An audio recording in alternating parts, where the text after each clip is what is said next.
Hello. How are you? Hi, everybody. I'm Kristen. I am the Island Free Library Director. I am on Block Island. I am on the upper level of the library. And I don't have my tea for Frankenstein tea. I'm sitting here and I'm like, what am I missing? I'm missing my tea and I could use a little. We had to start the AC up.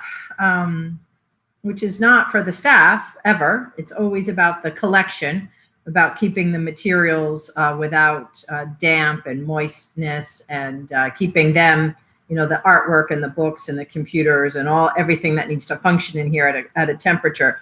So the AC is on, and I really could use a cup of tea. Always sounds bratty in summer when I'm like, oh, I've been chilly all day. I know it's hot out there, but I could use a cup of tea.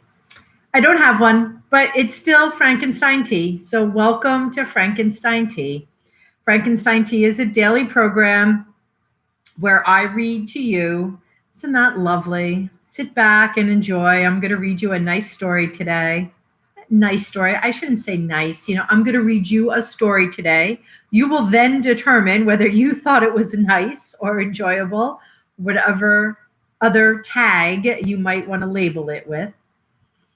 I'm reading something from a book.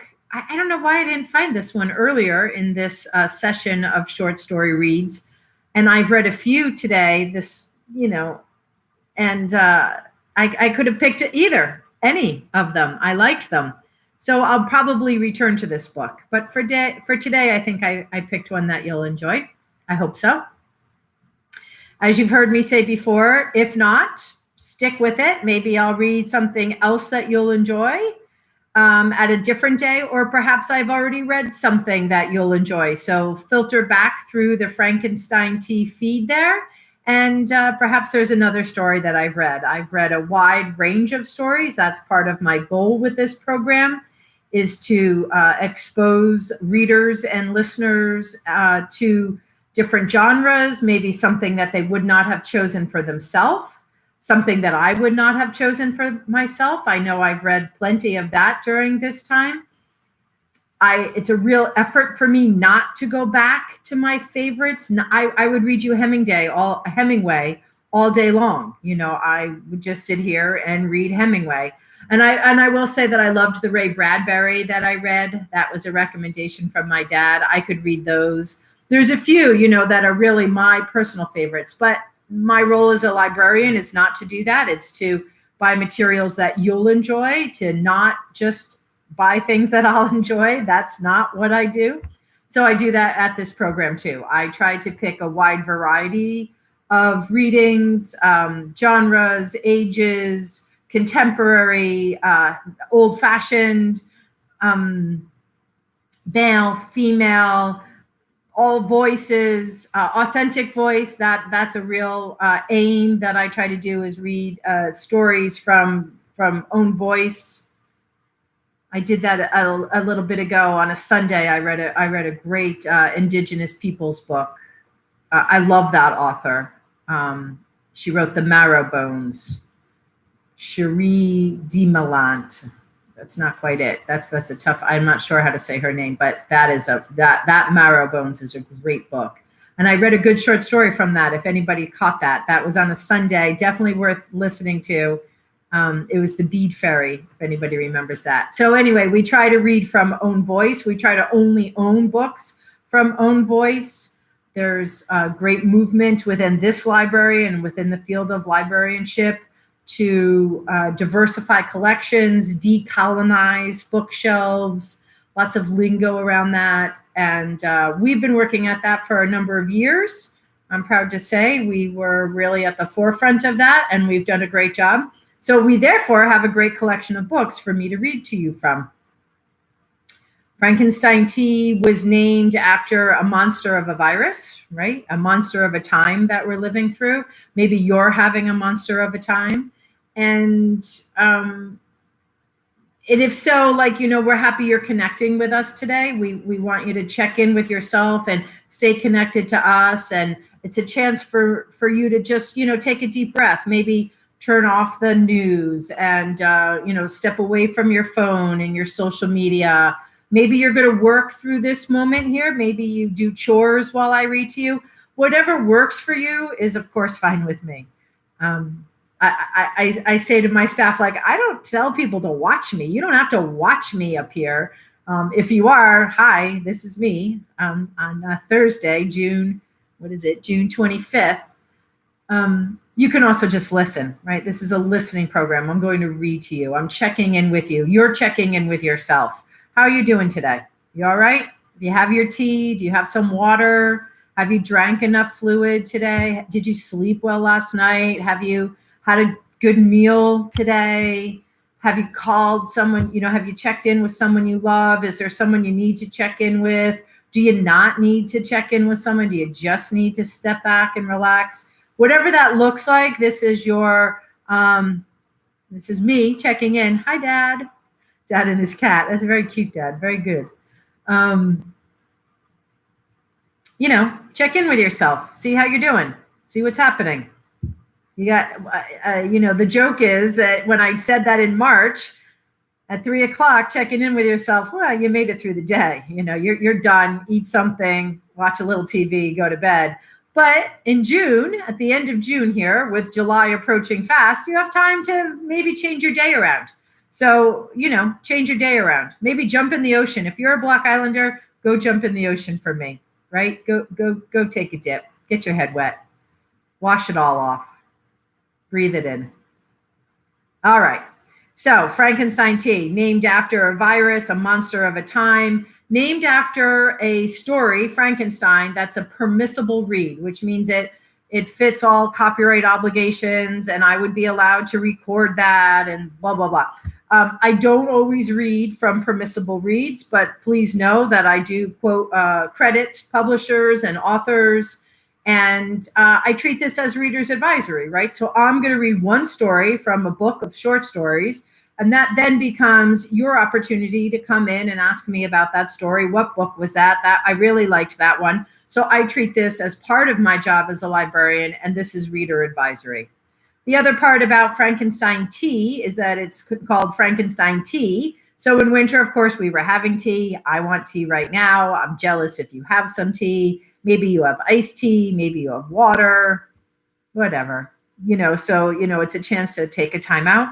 And then this new reference of tea for me is becoming this sense of, sitting down and taking a breather and coming to some workable terms about what we're doing here in these phases of reopening and COVID and this pandemic that we're living through. And we're going to keep moving forward through. So, this idea that we're sitting down with each other and we're sitting down during this pandemic and we're saying, okay, what do I have to do? I have to wear a mask. Okay, I'll wear a mask. Is that what keeps me safe? And my family safe? My mother safe? My son safe? My housemate safe? My coworker safe? My community safe? I'll wear a mask, right? Do I have to stay certain feet apart? I'll stay a certain feet apart. Do I not visit? Do I not go out to, whatever that looks like, just like having a little bit of peace with that. So that's my Frankenstein Tea explanation for today. I apologize if you've heard that a bunch of times, but I know we get new listeners every day, and I like to keep everybody sort of on pace of what we're doing here. That's what we're doing. I am now going to read to you. I am reading, I can't even say this author, right? Jeepers, I should have figured that out. I can say the title of the book. It's Mothers and Sons, and it's Calm Tobin. Calm Tobin. Is that right? Some of you are probably cringing. Maybe others of you are saying, good try. Calm Tobin, Mothers and Sons. That's what I'm reading from today. Mothers and Sons.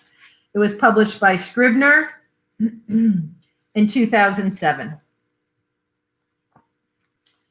And I'm reading a story. I really liked this story today. I hope that you like it. see if I can find it. Here it is. I'm reading a story from Mothers and Sons by Com Tobin, and it's called A Song. And let me get in here. Oh, let's see if I can cross my eyes. Okay. All right, here we go. I'm going to move you. Sorry if that was kooky for a second. Here we are. A Song. Noel was the driver that weekend in Clare, the only musician among his friends who did not drink. They were going to need a driver. The town was, they believed, too full of eager students and eager tourists. The pubs were impossible. For 2 or 3 nights, they would aim for empty country pubs or private houses. Noel played the tin whistle with more skill than flair, better always accompanying a large group than playing alone. His singing voice, however, was special. Even though it had nothing of the strength and individuality of his mother's voice, known to all of them from one recording made in the early 70s. He could do perfect harmony with anybody, moving a fraction above or below, roaming freely around the other voice, no matter what sort of voice it was. He did not have an actual singing voice. He used to joke. He had an ear, and in that small world, it was agreed that his ear was flawless. On the Sunday night, the town had grown unbearable.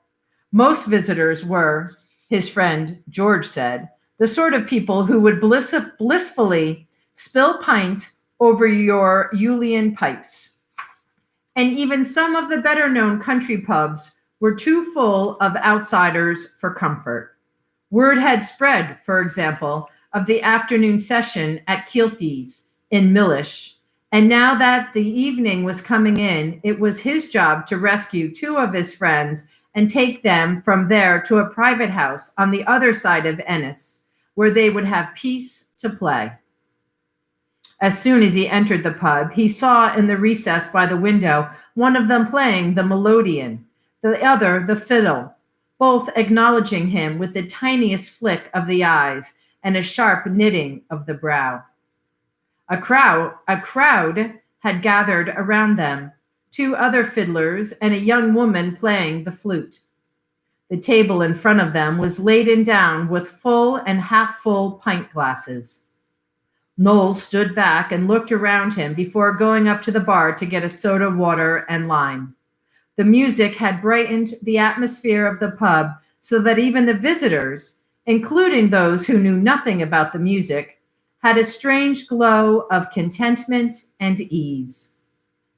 He saw one of his other friends at the bar waiting for a drink and nodded calmly to him before moving toward him to tell him that they would soon be moving on.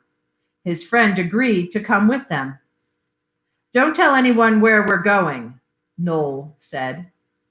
As soon as they could decently leave, he thought, and it might be an hour or more, he would drive them across the countryside as though in flight from danger. His friend, once he had been served, edged nearer to him, a full pint of lager in his hand. "I see you are on the lemonade," he said with a sour grin. "Would you like another?" "It's soda, water, and lime," Noel said. "You couldn't afford it." "I had to stop playing," his friend said. "It got too much. We should move when we can.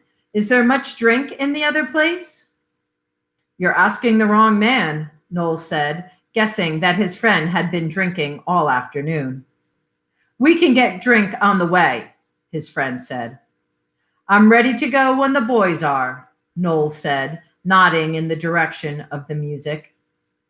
His friend frowned and sipped his drink and looked up, searching Noel's face for a moment, then glancing around before moving closer to him so that he could not be heard by anyone else. "I'm glad you're on the soda water. I suppose you know that your mother is here." "I do all right," Noel said, smiling. There'll be no beer tonight." His friend turned away. As he stood alone near the bar, Noel calculated that, As he was 28, this meant he had not seen his mother for 19 years. He had not even known she was in Ireland, and as he looked around carefully, he did not think that he would recognize her. His friends knew that his parents had separated, but none of them knew the bitterness of the split and the years of silence which had ensued. Recently, Noel had learned from his father that she had written to Noel in the early years, and that his father had returned each letter to her unopened. He had deeply regretted saying in response that he wished his father had abandoned him rather than his mother. He and his father had barely spoken since then, and Noel resolved, as he listened to the music rising and growing faster, that he would go and see him when he got back to Dublin. He found that he had finished his drink quickly, without noticing. He turned back to the bar, which was busy, and tried to capture the attention of John Kilty, the owner, or his son, young John, as a way of keeping himself occupied while he worked out what he should do. He knew that he could not leave the bar and drive away. His friends were depending on him, and he did not, in any case, want to be alone now. He would have to stay here, he knew, but move into the background, remain in the shadows so that he would not meet her. A few people in the bar would know who he was, he supposed, since he had been coming here in the summer for almost 10 years. He hoped that they had not noticed him, or, even if they had, would not have occasion to tell his mother that her son, 200 miles away from home, was among the company, that he had wandered by accident into the same bar. Over the years, he had heard her voice on the radio, the same few songs always from her old album, now released on CD, 2 of them in Irish, all of them slow and haunting, her voice possessing a depth and sweetness, a great confidence and fluency. He knew her face from the cover of the album and from memory, of course, but also from an interview done in London maybe 10 years earlier for the Sunday Press. He had watched his father burn that week's edition, but had surreptitiously bought another copy himself and cut out the interview and the large photograph which had been printed alongside it. What had struck him hardest was the news that his grandmother in Galway was still alive. His father, he later learned, had banned her visits as well, and visits to her, once his wife had fled to England with another man. His mother told the interviewer that she often returned to Ireland and traveled to Galway to see her mother and her aunts, from whom she had learned all the songs. She did not mention that she had a son. Over the months that followed, he often studied the photograph, noting her witty smile, her ease with the camera, the dazzling life in her eyes. When he had begun to sing in his late teens and the quality of his voice was recognized, he was used on a number of albums as harmony and backing vocals. His name was printed with the names of the other musicians. He always looked at the CD covers as though he were his mother, wondering if she would ever buy these recordings, and imagining her idly glancing at the names listed on the back and finding his name and stopping for a second and remembering what age he must be and asking herself about him. He bought another soda, water, and lime and turned from the bar, trying to work out where he should stand. Suddenly, he found that his mother was staring directly at him. In the dim light, she seemed not much older than her photograph in the Sunday Press had made her appear. She was in her early 50s now, he knew, but with her long fringe and her auburn hair, she could have been 10 or 15 years younger. He took her in calmly, evenly, not smiling or offering any hint of recognition. Her gaze was almost too open and curious. He glanced toward the door and the dwindling summer light. When he looked back at her, she was still watching him. She was with a group of men, some of them, by their dress, he judged to be local, but at least two of them were outsiders, probably English, he thought. And then there was also an older woman, whom he could not place, sitting in their company. Suddenly, he noticed that the music had stopped. He looked over in case his friends were packing up their instruments, but saw that they were facing him as though waiting for something. He was surprised to see that the owner's wife, Stasia Kilty, had appeared in the bar. It was a rule, she explained to all the comers, that she never stood behind the bar after 6 in the evening. She smiled at him, but he was not sure that she knew him by name. He was, for her, he thought, one of the boys who came down from Dublin a few times each summer. Yet you could never tell with her. She had a sharp eye and missed nothing. She motioned him to move aside so she could get a better view of the company. As he did so, she called across to his mother, seeking her attention. "Eileen! Eileen!" "I'm here, Stasia," his mother replied. There was a faint English edge to her accent. We're all ready, Eileen," Stasia said. "Will you do it now, before it gets too crowded?" His mother lowered her head and lifted it again, her expression serious. She shook her head gravely at Stasia Kilty, as if to say that she did not think she could do it, even if she was ready to try. John Kilty and young John, by now, had stopped serving, and all the men at the bar were facing toward Noel's mother. She offered them a girlish smile, pushed her fringe back, and lowered her head once more.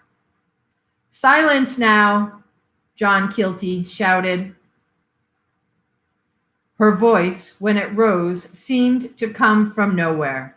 It was more powerful, even on the low notes, than the voice on the recording.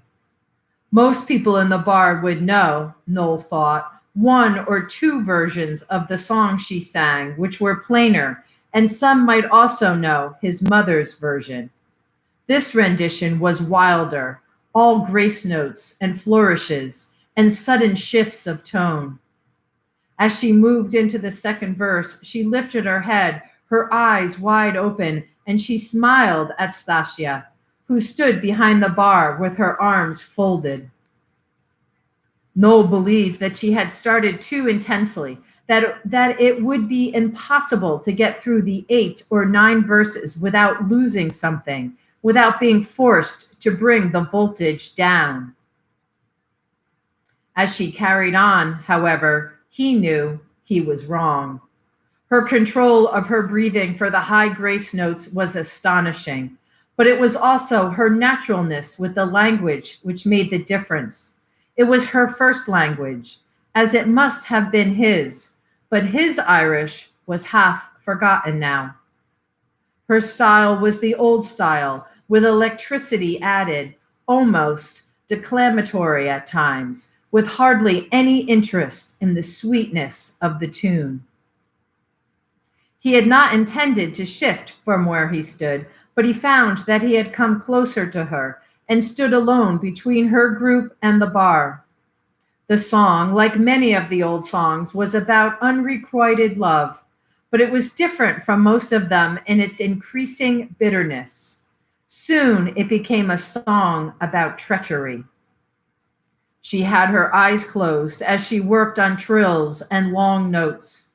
At times she left half a second between lines, not to catch her breath, but to take the measure of the bar and its inhabitants.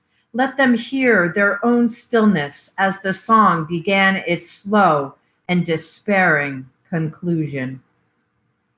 As she started these stanzas of pure lament, his mother was staring straight at him once more. Her voice became even wilder than before, but never too dramatic or striving too much for effect.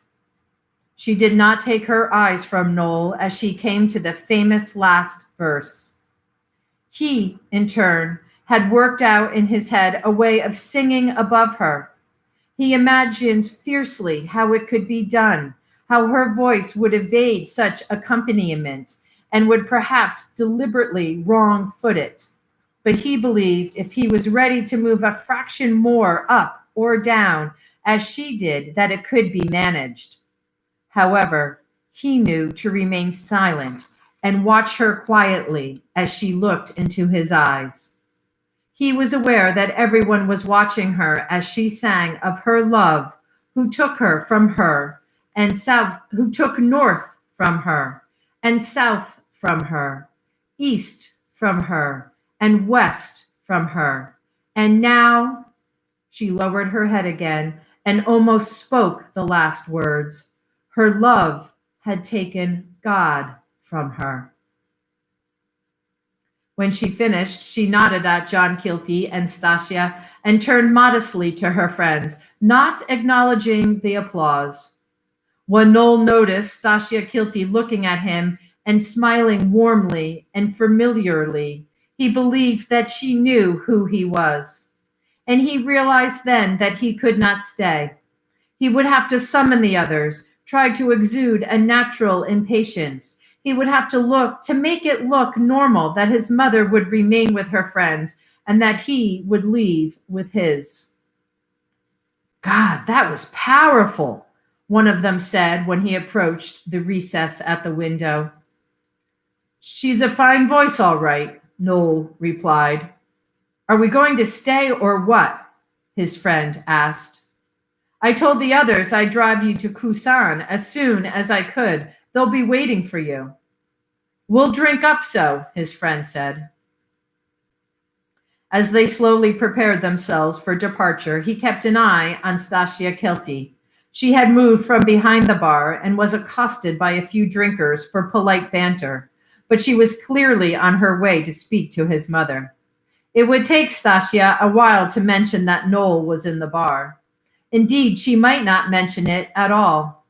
On the other hand, it could be the first thing that she mentioned, and it might be enough to make his mother stand up and search for him as she might smile softly, half indifferently, and not move from her seat or change the expression on her face. He did not want either of these things to happen.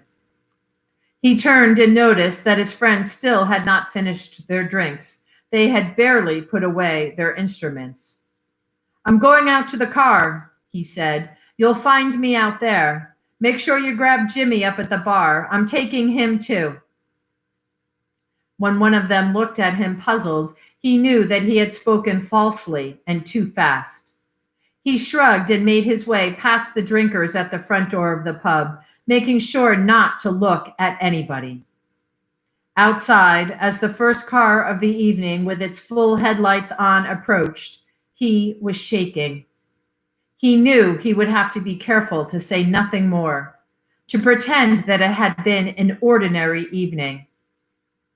It would all be forgotten. They would play and sing until the small hours. He sat in the car and waited in the darkness for the others to come.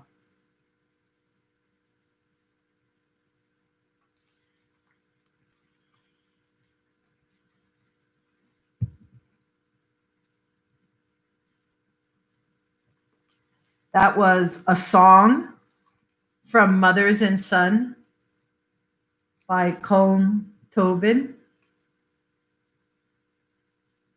And I greatly apologize for not knowing my Irish accents at all. I'm a pretty good traveler, and I've never been to Ireland, so it's very foreign to me.